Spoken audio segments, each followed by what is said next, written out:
In the chronicles of power, betrayal is rarely sudden. It is slow, methodical, and often invisible until the moment it becomes irreversible. History remembers kings who fell, empires that collapsed, and dynasties erased.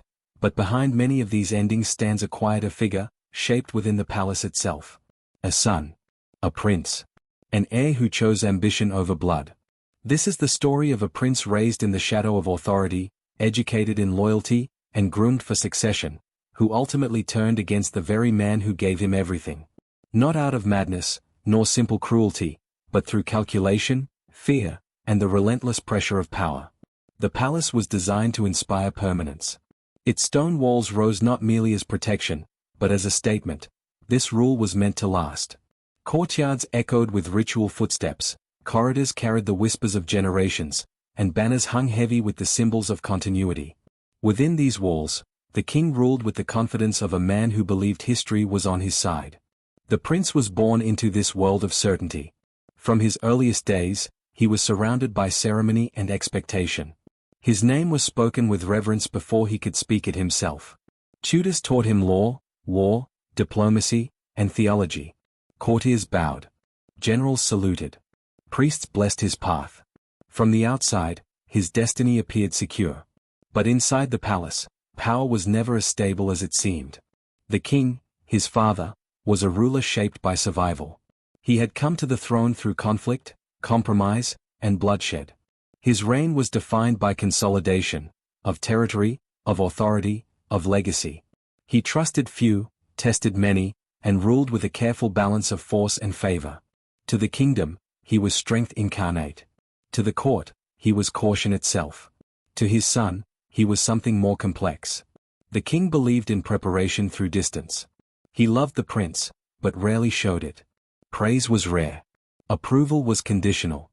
The prince learned early that affection in the palace was transactional, and that love without power was weakness. Every lesson carried an unspoken message: survival came first. As the prince grew older, he began to notice what the tutors did not teach. He saw how ministers competed for access to the king's ear. He observed how alliances shifted without warning. He watched trusted advisors fall from favor and disappear from court, their names quietly erased from official records. Most importantly, he noticed that time was not his ally. The king did not age as expected. He did not withdraw. He did not delegate.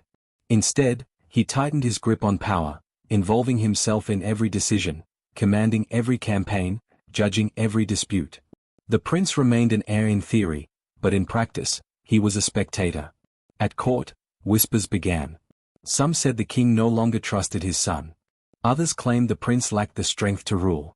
A few suggested that another successor, perhaps a younger sibling, perhaps a favored cousin, was being quietly positioned. None of these rumors were ever confirmed. None were ever denied. In a palace, silence is often louder than accusation. The prince's position became increasingly fragile. Though he held titles, they came without authority. Though he led ceremonies, they carried no command. Generals listened politely, then returned to the king. Ministers offered courtesy, then sought real decisions elsewhere. The prince was visible, but irrelevant. This irrelevance was dangerous. In monarchies, uncertainty breeds conflict. A clear line of succession stabilizes power. An ambiguous one invites intrigue. The prince understood this. So did everyone else. Gradually, factions formed.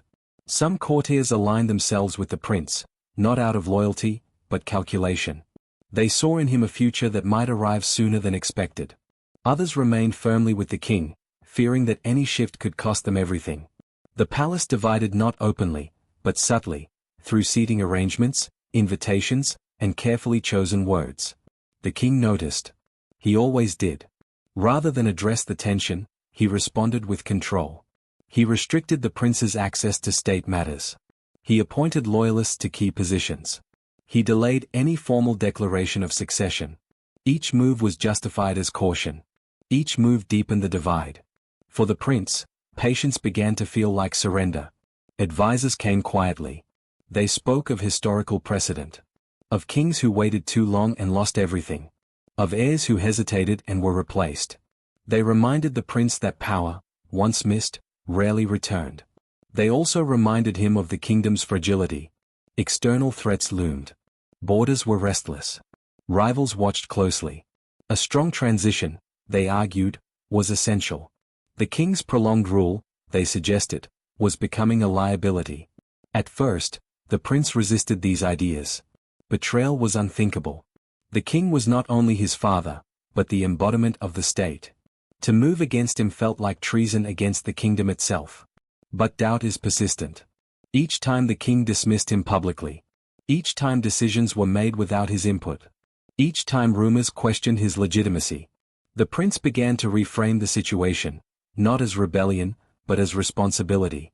He told himself that he was acting not against his father, but for the future. That the kingdom required renewal. That history demanded difficult choices.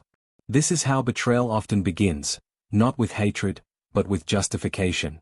The turning point came quietly. A military campaign exposed the king's vulnerability. Age slowed his response. His strategies, once innovative, now seemed predictable. A costly stalemate unsettled the court. Confidence wavered. The prince was sent to negotiate with commanders. For the first time, he exercised real authority. He listened, adapted, and earned respect. Soldiers spoke his name with approval. Word traveled back to the palace. The king heard it.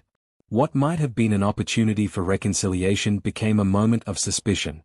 The king recalled the prince, stripped him of command, and publicly reaffirmed his own control. The message was clear: there would be no transition, no sharing of power. The prince understood then that waiting was no longer an option. Plans formed in fragments. A conversation here. A promise there. No single act was decisive, but together they created momentum. The prince did not envision violence, not at first. He sought leverage. Influence. A shift in allegiance strong enough to force abdication. But power rarely changes hands peacefully once fear enters the equation. When the king learned of unusual meetings, he reacted with force. Arrests followed. Loyalists were promoted. Surveillance increased. The palace became tense, watchful, brittle. The prince was cornered. In a single night, the balance tipped. Key guards opened gates. Trusted ministers declared support for the prince. The king awoke not to an attack, but to isolation. His orders went unanswered. His authority evaporated within hours. There was no public confrontation. No dramatic speech. The king was placed under protection, his movements restricted, his access controlled. Official statements spoke of illness, of temporary measures, of stability. The prince assumed power before dawn. The kingdom accepted the change with surprising calm. Markets opened. Temples held prayers. Life continued. For many, the transition felt inevitable. For the king, it was annihilation. Confined to a wing of his own palace, he watched as symbols of his reign were quietly removed. Portraits replaced. Decrees rewritten. His name faded from daily ritual. Father and son did not meet again. The prince ruled with efficiency. Reforms were announced. Alliances strengthened. The kingdom stabilized. To history, his reign would be remembered as competent, even prosperous. But beneath the success lay an unspoken truth. The prince had learned the final lesson of power, that authority demands sacrifice, and that in palaces built on loyalty, betrayal is often the most reliable path to survival. The king died months later. Officially, of natural causes. Unofficially, of irrelevance. The prince attended the funeral as sovereign. He stood where his father once stood. He received the same bows, the same oaths, the same silence. And history moved forward. But the palace never forgot. Every ruler who followed would sense it, in the walls, in the rituals, in the careful distance between fathers and sons. A reminder that power is inherited not only through blood, but through choice. And sometimes, the greatest threat to a king is not an enemy at the gate, but the heir waiting patiently inside. The story does not end with the transfer of power. In history, betrayal rarely concludes at the moment of victory. It lingers, reshaping institutions, altering relationships, and leaving psychological scars that extend far beyond a single reign.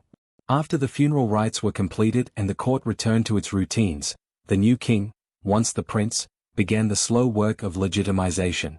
He understood that seizing power was only the beginning. Holding it required something more durable than force: acceptance.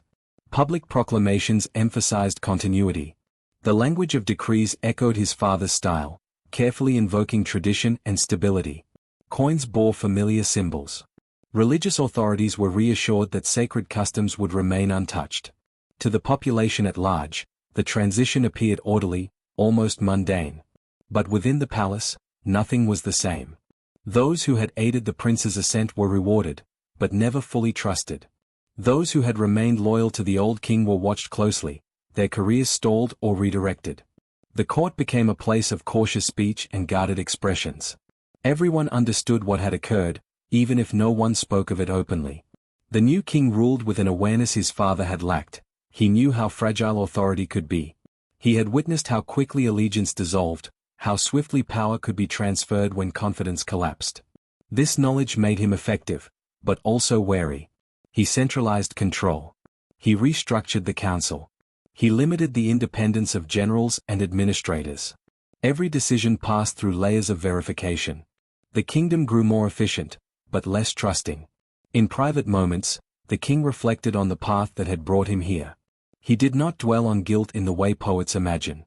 There were no dramatic expressions of remorse. Instead, there was a quieter reckoning, the understanding that he could never again believe fully in loyalty, because he himself had broken it. The memory of his father lingered, not as a presence, but as an absence. The old king's reign had been defined by consolidation. His sons would be defined by control. Where the father had relied on authority earned through survival, the son relied on authority maintained through vigilance. He had learned that legitimacy could be manufactured, but trust could not. Beyond the palace walls, historians of the future would debate the nature of the betrayal. Some would frame it as inevitable, the result of a ruler who refused to let go. Others would portray the prince as ambitious, even ruthless, willing to sacrifice blood ties for power. The truth, as always, was more complicated. The prince had not acted in a vacuum. He was shaped by a system that rewarded decisiveness and punished hesitation. A system where mercy was mistaken for weakness, and patience for irrelevance. In such an environment, betrayal was not an aberration, it was an outcome. The kingdom itself bore the marks of this lesson. Succession laws were clarified. Lines of inheritance were codified. Ceremonies were formalized to remove ambiguity. Future heirs would be visible, empowered early, and closely managed. The state adapted, learning from the fracture that had nearly destabilized it. Yet no reform could erase the underlying tension. Every father who ruled thereafter looked at his heir with a measure of suspicion. Every prince understood that proximity to power was both privilege and threat. The bond between ruler and successor became increasingly ceremonial, stripped of intimacy. Power had won, but trust had been lost. Years into his reign, the king would commission chronicles of the past. Official histories were written, carefully curated. His father's achievements were acknowledged, but his final years were softened, described as a period of decline, confusion, and necessary transition. The coup was never named as such. It was framed as stewardship. History, after all, is often written by those who survive it. Still, the king could not entirely escape the weight of his decision. In moments of solitude, during long journeys, sleepless nights, or the quiet after council meetings, he recognized a paradox that no throne could resolve. By betraying his father, he had secured the crown. But by doing so, he had also demonstrated the vulnerability of every crown that followed, including his own. When his own children were born, the realization sharpened. He ensured they received the finest education, the strongest protection, and the clearest path to succession. Yet he kept them at a distance, careful not to repeat what he now understood too late. Closeness without trust breeds resentment, and trust without power invites danger. The cycle continued, refined but unbroken. Empires rarely fall in a single moment. They erode through choices that seem necessary at the time. A prince's betrayal of his father may stabilize a kingdom for a generation, but it plants a seed, one that teaches successors how power truly changes hands. This is why such stories endure. Not because they shock, but because they repeat. Across centuries and cultures, the pattern remains strikingly familiar. A ruler clings to authority. An heir waits in uncertainty. Advisors whisper. Fear grows. Justifications form. And eventually, blood ties give way to political reality. In the end, the betrayal was not merely personal. It was structural. The prince did not invent treachery. He inherited it, embedded within the architecture of power, reinforced by tradition, and rewarded by success. His choice was extraordinary only in its intimacy, not in its logic. And so history records not just the fall of a father, but the transformation of a son. A prince who learned that to rule absolutely, one must first destroy the illusion that power and family can coexist. A lesson written not in ink, but in silence, shadows, and the quiet acceptance of a kingdom that moved on. Because in the long arc of political history, the most dangerous betrayal is not the one that shocks the world, but the one the world learns to accept. The consequences of the betrayal did not fade with time. They settled into the foundations of the state, altering how power was understood, taught, and feared. As the years passed, the king, once the prince, became a figure of paradox. As the years passed, the king, once the prince, became a figure of paradox. Trade expanded. Borders held. Rivals hesitated. On the surface, history appeared to vindicate his actions. Yet beneath this success lay a permanent tension, one that shaped every decision he made. The king ruled with an acute awareness of fragility. He knew, better than most, how quickly authority could dissolve when belief was withdrawn. Unlike his father, he never mistook obedience for loyalty. He had seen obedience collapse overnight. As a result, the court transformed into a place of constant calibration. Governors were rotated frequently, never allowed to root themselves too deeply in any province. Military commanders were promoted swiftly, and dismissed just as swiftly. No individual was permitted to accumulate enough influence to challenge the center. The system functioned efficiently, but at a cost. Creativity gave way to caution. Advisors learned to speak in carefully measured tones, offering options rather than convictions. Innovation slowed, replaced by incrementalism. Stability became the supreme value, not justice, not vision, but continuity. The king told himself this was wisdom. At times, he believed it. Yet history offers little mercy to rulers who govern only to preserve what exists. While the kingdom remained intact, it began to lose its dynamism. Younger nobles, raised in this environment of suspicion, learned that advancement depended less on talent than on restraint. Ambition, once celebrated, became something to hide. The betrayal had taught them all a lesson: visibility was dangerous. Beyond the palace, the population sensed the change without fully understanding it. There were no mass uprisings, no open unrest. Life continued, predictable and regulated. But the sense of shared destiny, the belief that ruler and ruled were bound by something more than force, slowly eroded. The state became stronger. The nation became quieter. Foreign observers noted the difference. Envoys described a court that was orderly but tense, prosperous but emotionally distant. Diplomats found negotiations efficient but cold. Alliances were honored meticulously, yet personal bonds meant little. The king had learned to trust systems, not people. As he aged, the irony became impossible to ignore. In attempting to prevent betrayal, he had created the conditions for it to flourish silently. The mechanisms of control he relied upon ensured obedience, but they also guaranteed resentment would remain hidden until it was too late to address. He remembered his father then, not as a tyrant, nor as a victim, but as a man shaped by the same pressures. A ruler who had clung to power not out of vanity alone, but out of fear. Fear of chaos. Fear of irrelevance. Fear of being replaced before his time. In this realization lay the tragedy of the story. The prince had not overthrown a monster. He had overthrown a mirror. Late in his reign, the king faced the question he had once forced upon his father: succession. He had sons of his own, raised within the refined architecture of caution and distance. They were intelligent, disciplined, and ambitious, everything the state required. But ambition, he knew, could not be extinguished. Only delayed. The king attempted what his father never had. He involved his heirs earlier, granting them visible authority, defined responsibilities, and public recognition. Laws were drafted to clarify succession beyond interpretation. Rituals were created to formalize the transition long before death. From the outside, it appeared enlightened. From the inside, it was calculated. He was not trying to prevent betrayal. He was trying to manage it. And yet, even with all his precautions, uncertainty remained. Because power does not reside in documents or ceremonies alone. It resides in belief, and belief is always vulnerable. The heirs watched him closely, learning not only from his teachings, but from his history. They knew how he had come to the throne. They knew what was possible. The unspoken lesson was unavoidable.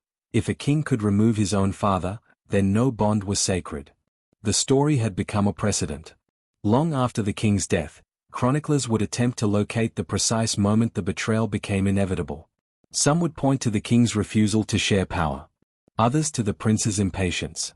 A few would blame the advisors, the rumors, the structure of the court itself. All would be partially correct.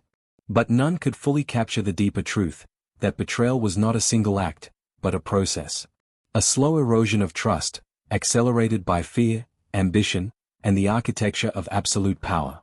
In monarchies, blood creates legitimacy, but power sustains it. When the two fall out of alignment, history intervenes. The prince's betrayal of his father did not destroy the kingdom.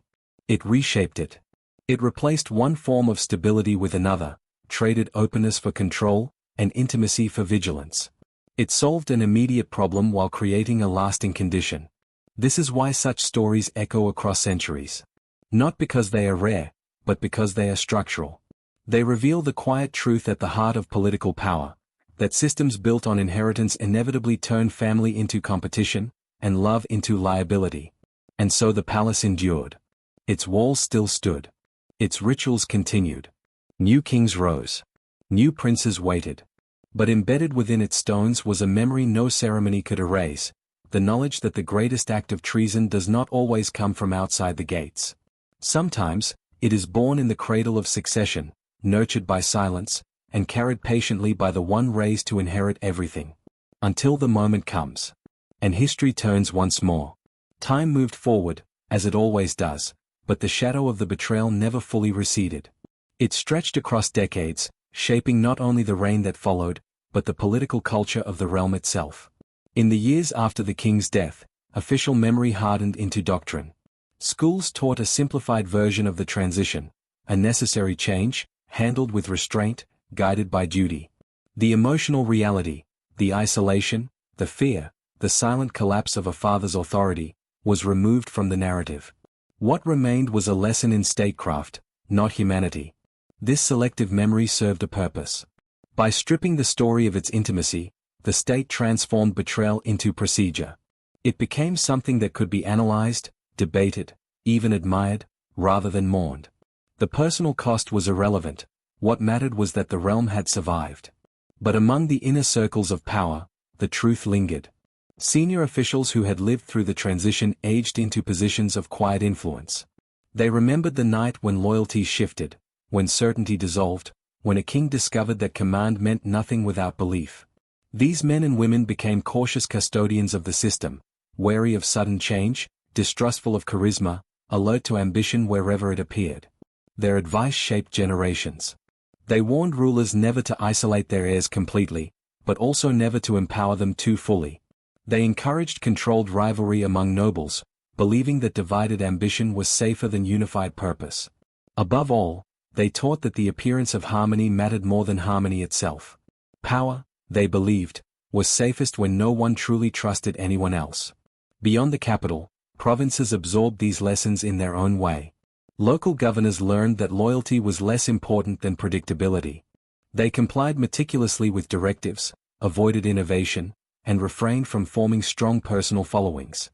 Survival depended on invisibility. Over time, the state became a machine, precise, durable, and emotionally hollow. Historians would later note that this transformation marked a turning point. The kingdom did not decline immediately. On the contrary, it enjoyed decades of stability. But it ceased to inspire. Its rulers commanded obedience, not devotion. Its laws enforced order, not loyalty. And this distinction mattered. When future crises emerged, as they always do, the state struggled to mobilize genuine commitment. Soldiers fought because they were paid. Officials worked because they were watched. Citizens complied because resistance felt futile. The deep, binding faith that sustains societies in moments of existential threat had been quietly eroded. All of this traced back, in subtle ways, to the moment when a prince chose to betray his father. The act itself had been swift. Its consequences were not. In private writings that surfaced generations later, fragments of the king's inner life appeared. Notes, reflections, unfinished letters. They revealed a man who never fully reconciled with what he had done, not because he believed it was wrong, but because he understood what it had cost him. He had gained the crown. He had lost innocence. He could never again believe that authority was natural, or that loyalty was spontaneous.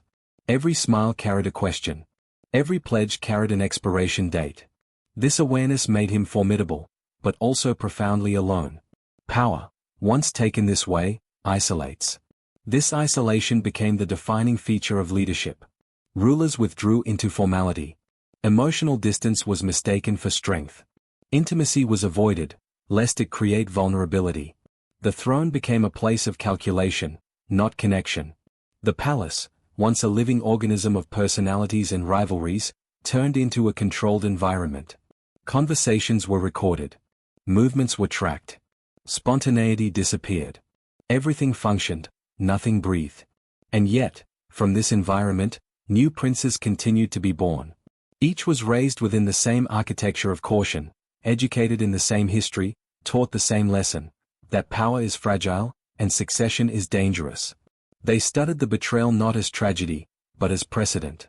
Some internalized it as warning. Others as opportunity.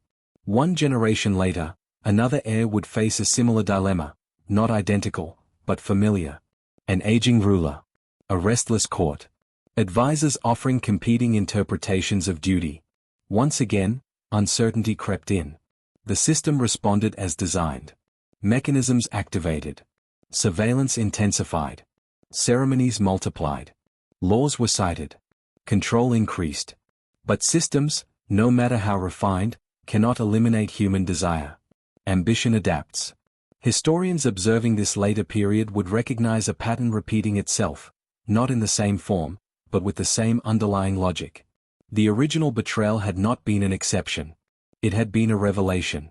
It revealed that power within dynastic systems is never fully inherited. It must be taken, secured, and defended, even against those bound by blood. The prince who betrayed his father did not merely change rulers. He changed expectations. After him, no succession was assumed to be safe. Every heir became a potential rival. Every ruler a potential obstacle. Trust, once broken at the highest level, became structurally impossible to restore. This is why such stories endure across cultures and centuries. Not because of their drama, but because of their clarity. They strip power of its moral disguises and reveal its core tension, that authority demands continuity, while ambition demands change. Family stands between the two. And so, the palace remains the perfect stage for betrayal, not because it lacks love, but because love there is always subordinate to rule. The prince's choice echoes through time as a reminder that the most consequential acts in history are often made quietly, justified carefully, and accepted gradually. There is no single villain in this story. No single hero. Only a system that rewards those willing to act when others hesitate.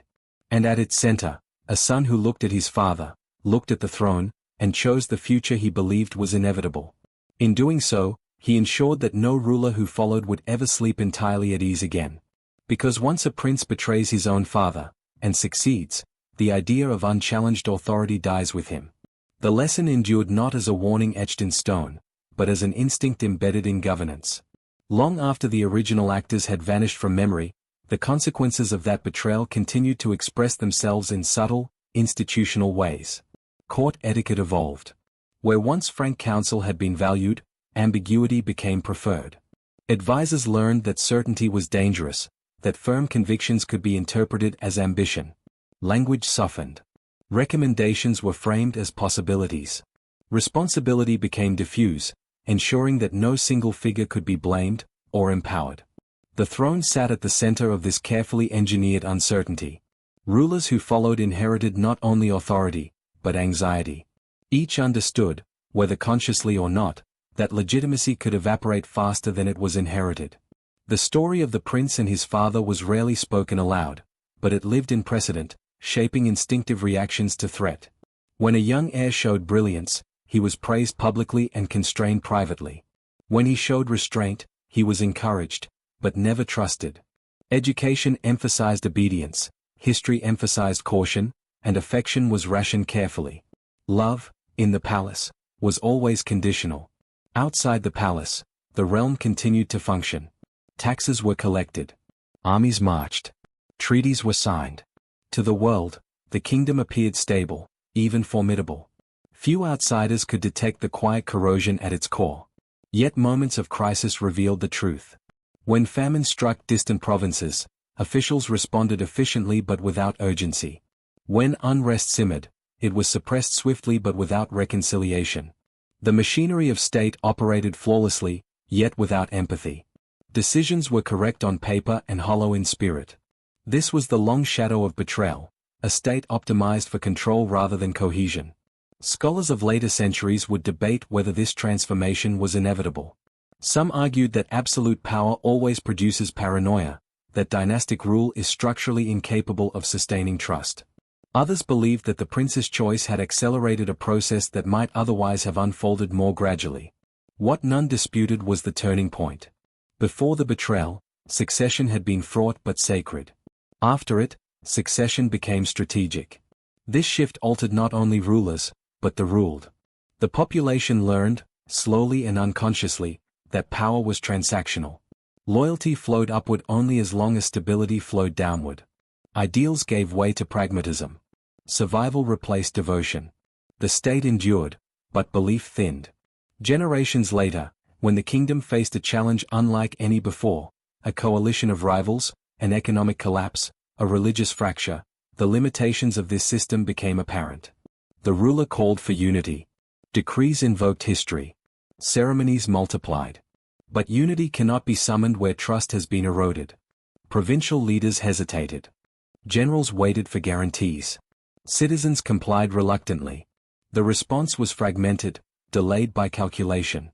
Each actor weighed risk before commitment, remembering, though not consciously, the lesson taught long ago, that loyalty offered too freely is dangerous. The crisis passed, narrowly. The kingdom survived again. And once again, the lesson was misunderstood. Reforms followed, focused on efficiency and surveillance rather than trust and inclusion. Control tightened further. The machinery became even more refined. The state grew harder, not stronger. All of this traced back to a single decision, a son choosing power over patience, certainty over uncertainty, ambition over inheritance. It is tempting to judge this decision in isolation, to moralize it as betrayal or justify it as necessity. History resists such simplicity. The prince acted within a structure that rewarded decisiveness and punished hesitation. His choice was both personal and systemic. He was neither uniquely cruel nor uniquely ambitious. He was simply willing. This willingness is what history remembers, not the emotion, but the action. Not the doubt, but the result. The throne does not preserve inner conflict. It records outcomes. And so the prince's name endured as a ruler, not as a son. The father's name endured as a reign, not as a relationship. What was lost between them? The unspoken conversations, the missed reconciliation, the possibility of trust, never entered the archives. But it shaped everything that followed. This is the quiet violence of political betrayal. It does not end lives immediately. It alters trajectories. It teaches systems how to behave. It trains future generations without speaking a word. In the end, the most profound legacy of the prince's betrayal was not the crown he gained, but the world he normalized, a world where power assumes hostility, where succession implies conflict, and where love is considered a risk. A world where fathers teach sons caution instead of confidence. Where sons look at fathers not as anchors, but as obstacles. And where the throne, once a symbol of continuity, becomes a reminder that in the architecture of power, even blood is negotiable.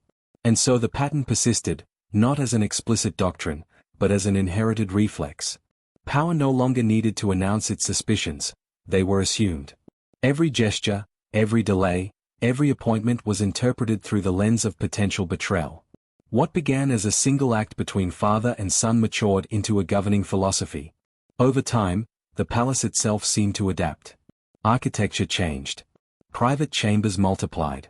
Corridors were redesigned to separate rather than connect. Councils met in smaller numbers, more frequently, but with narrower mandates. Transparency was praised publicly and avoided privately. Information became the most tightly guarded currency of all. Rulers no longer feared rebellion from the masses as much as they feared displacement from within. This inward focus altered the state's relationship with the outside world. Diplomacy grew cautious, risk-averse. Expansion slowed. Bold ventures were rejected in favor of defensible positions.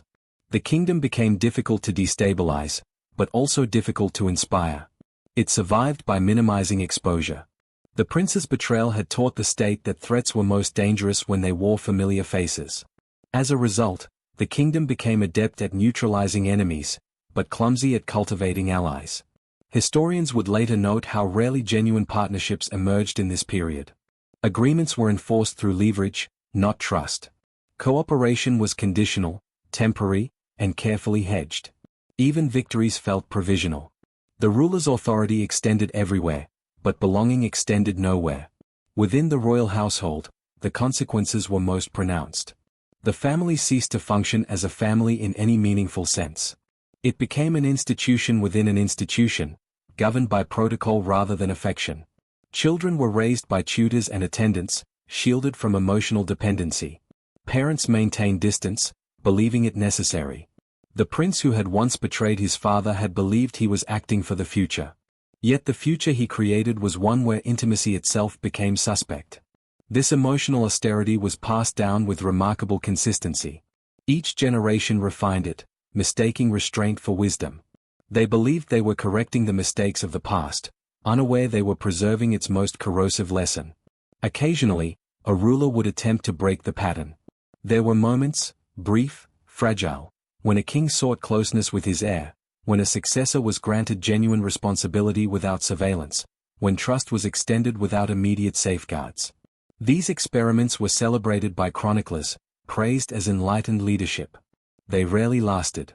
All it took was a rumor, a misinterpreted gesture, a whisper of ambition, for fear to reassert itself. The system would tighten. Access would be restricted. Advisors would intervene.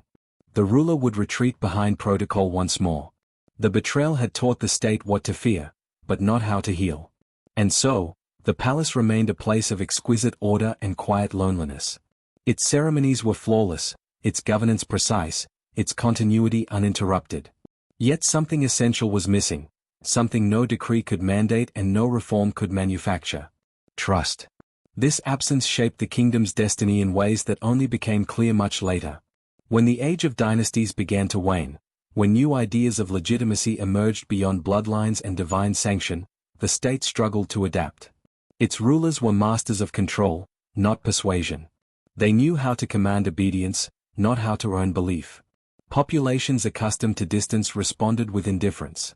Loyalty, long treated as conditional, became negotiable. The very logic that had justified the prince's betrayal now worked against his successors. History had come full circle. The act that once stabilized the kingdom now undermined it. Not immediately, not dramatically, but steadily. The erosion was slow, almost imperceptible, but relentless. In the final analysis, the prince's betrayal of his father stands not as an isolated moral failure, nor as a heroic act of necessity.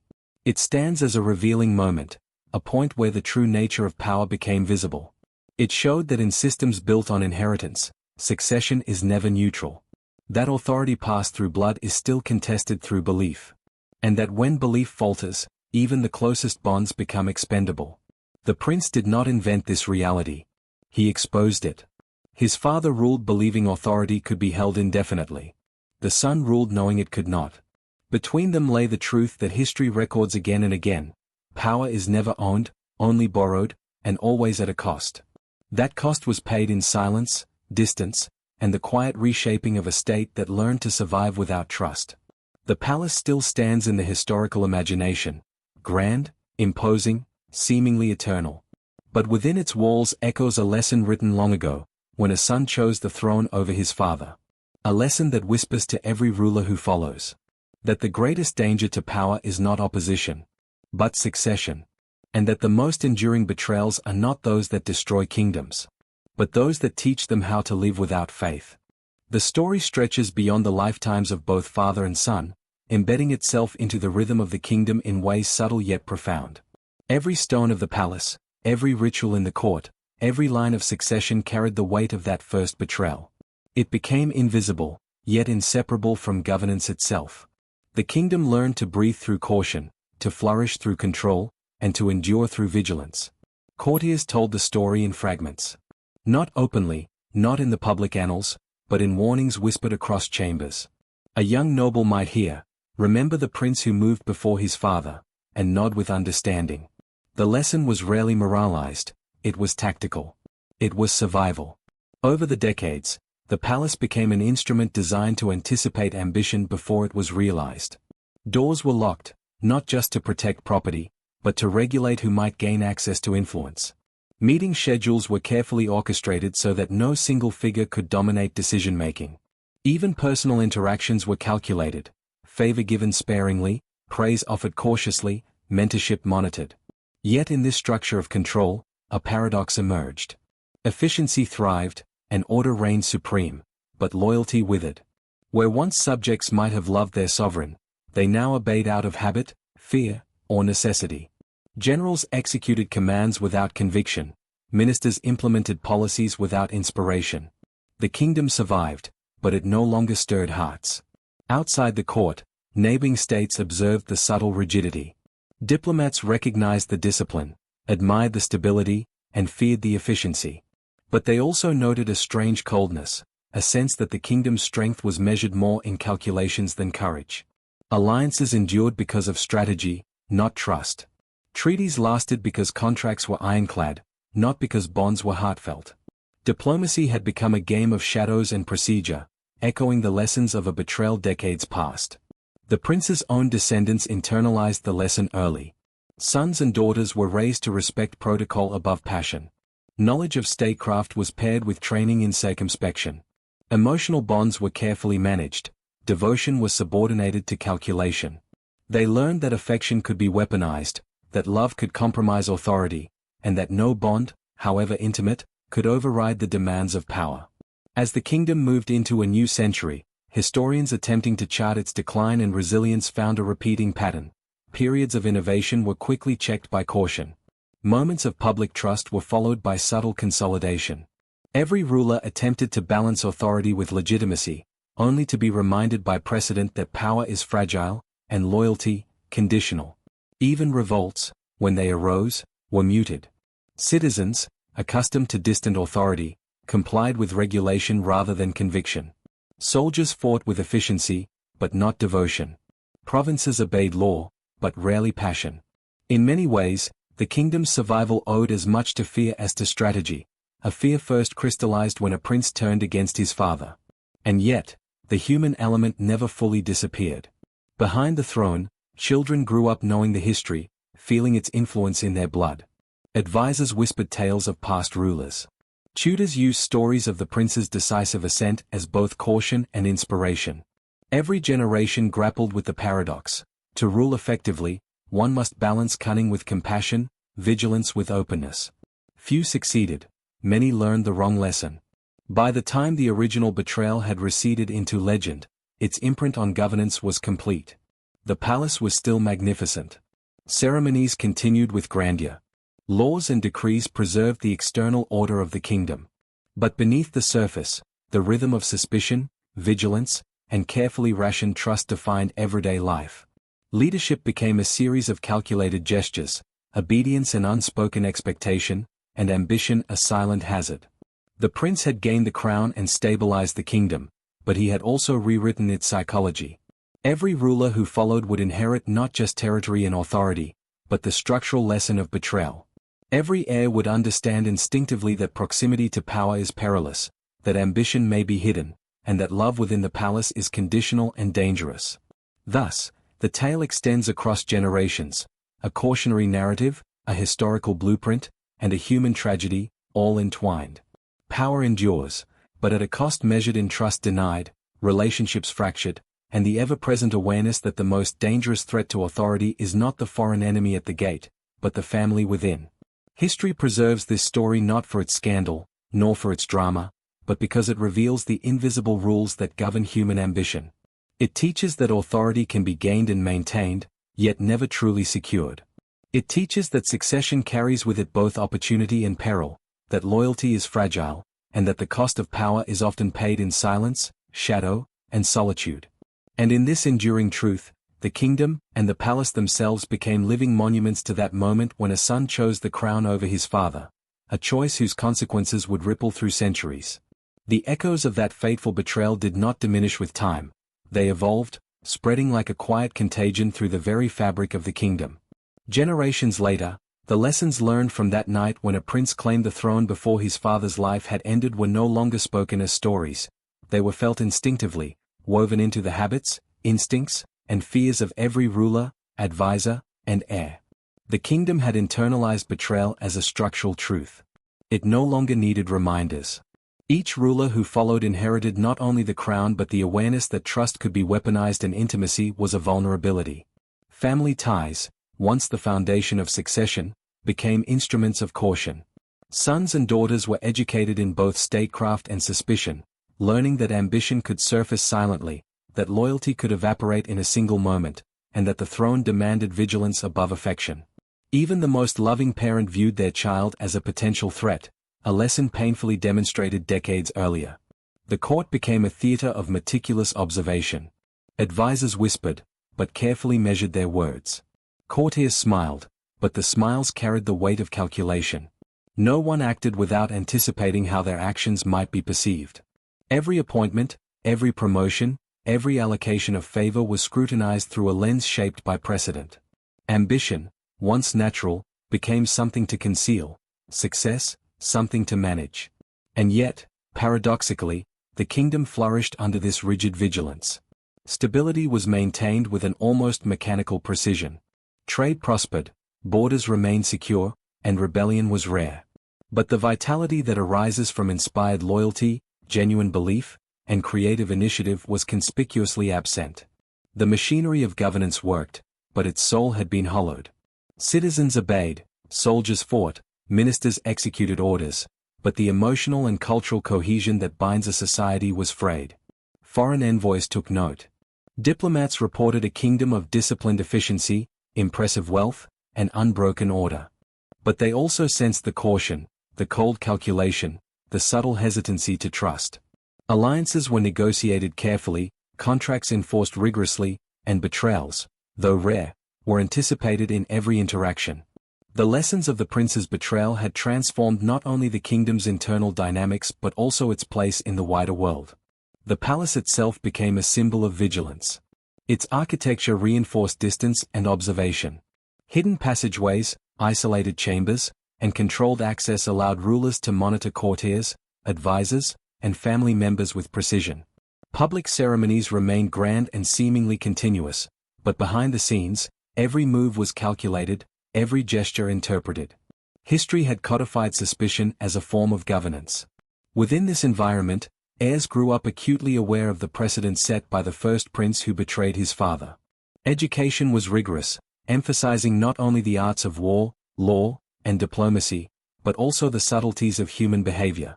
Reading silence, interpreting hesitation, predicting ambition. Emotional restraint was encouraged. Trust was taught as conditional.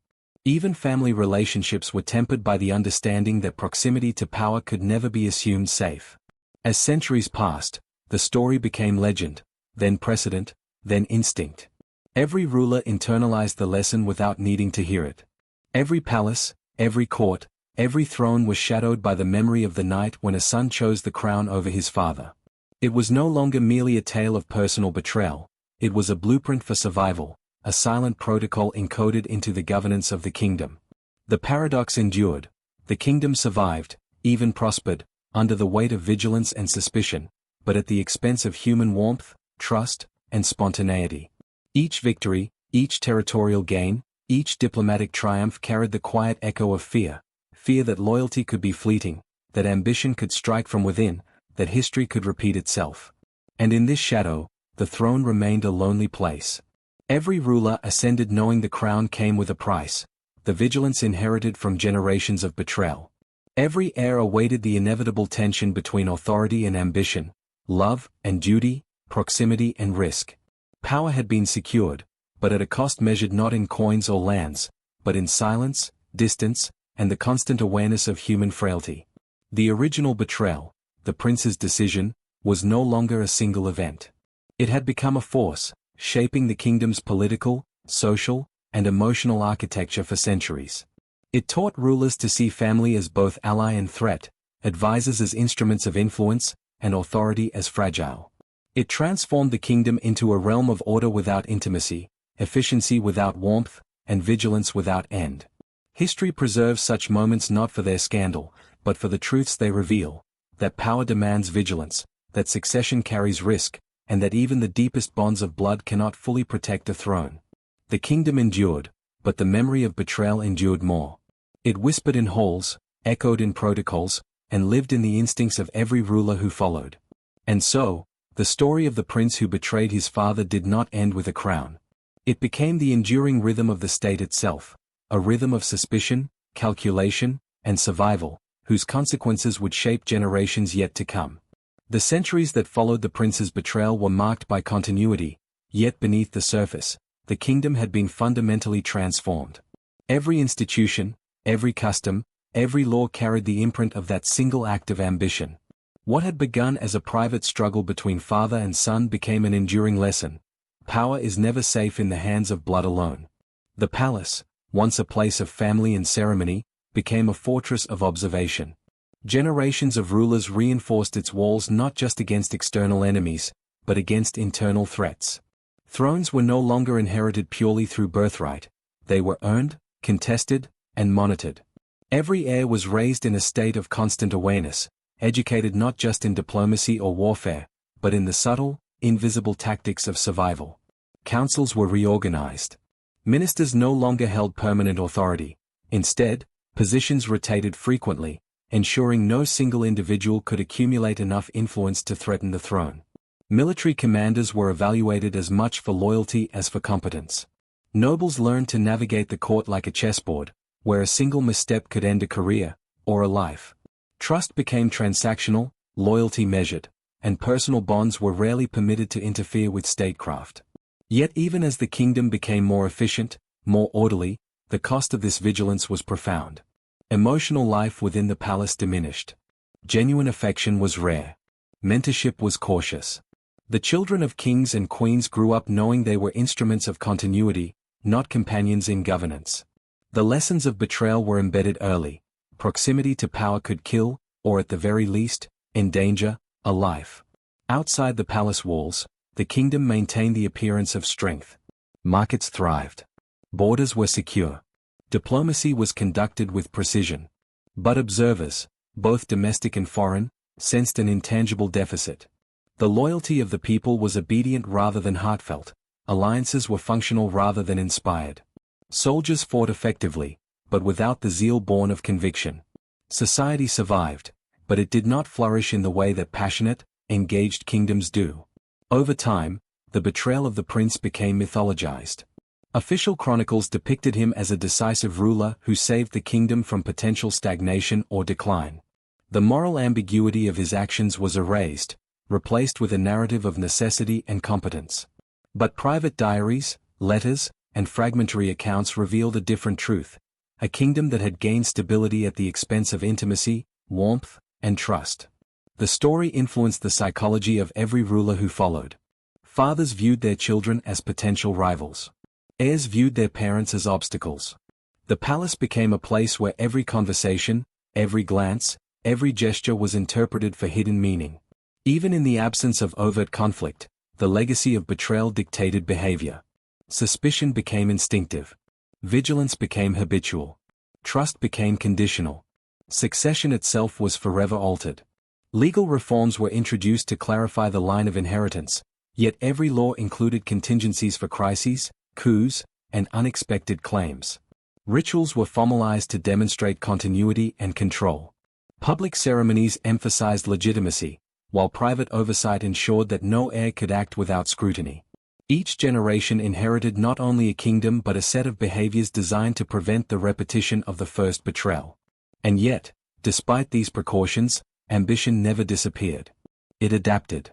Heirs learned to act subtly, to accumulate influence quietly, to prepare for moments when opportunity intersected with weakness.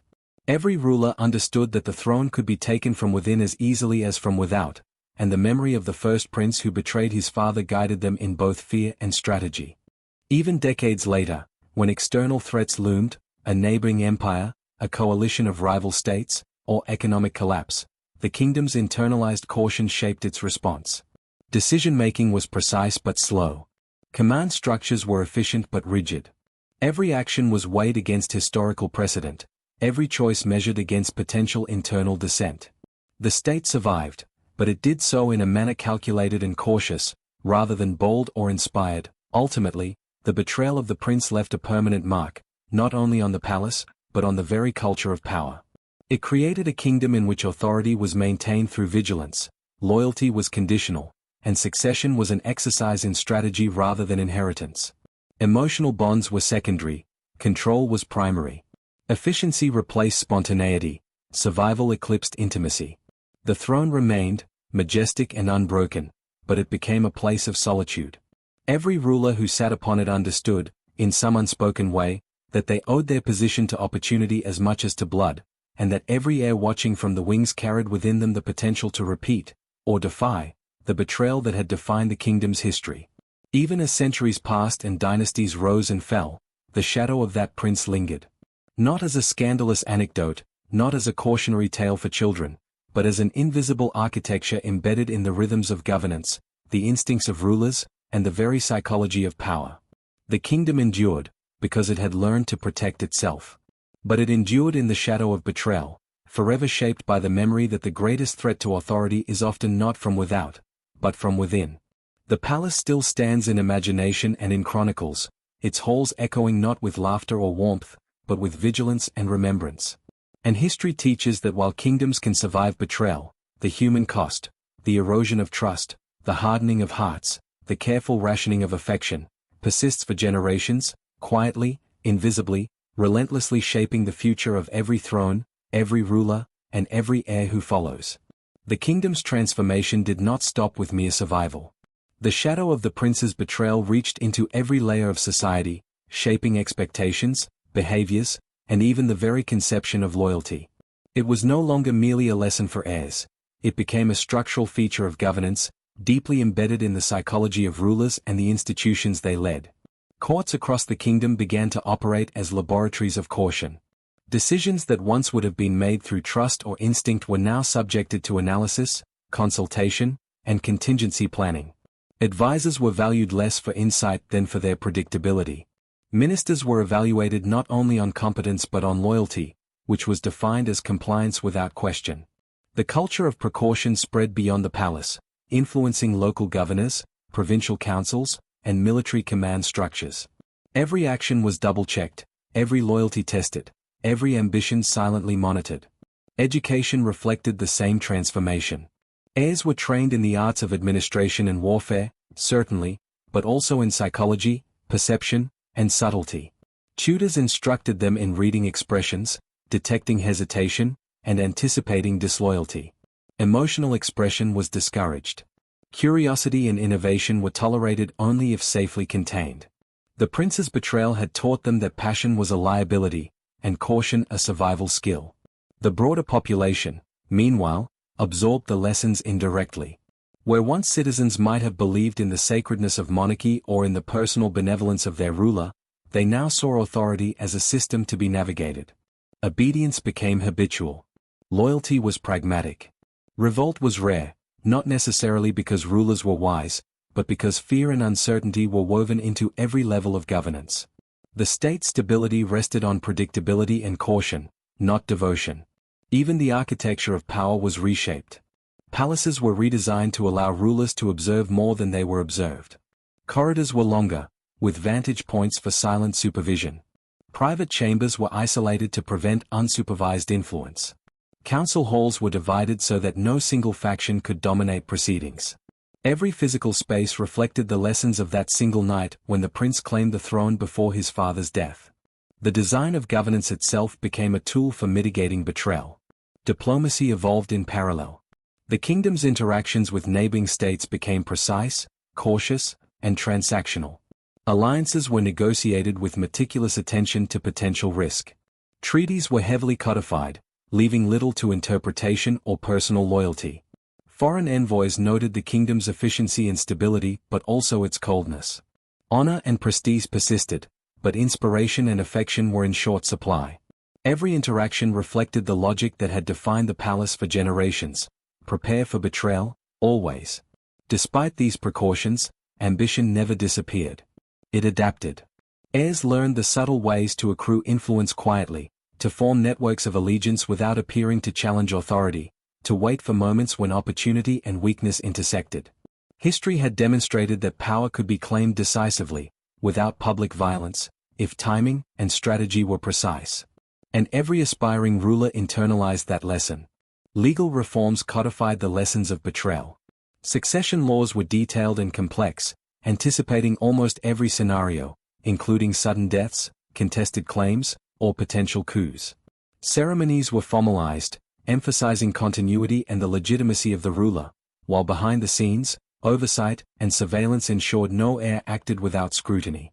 These mechanisms became self-reinforcing, producing a system of governance that was extraordinarily resilient, but also emotionally austere.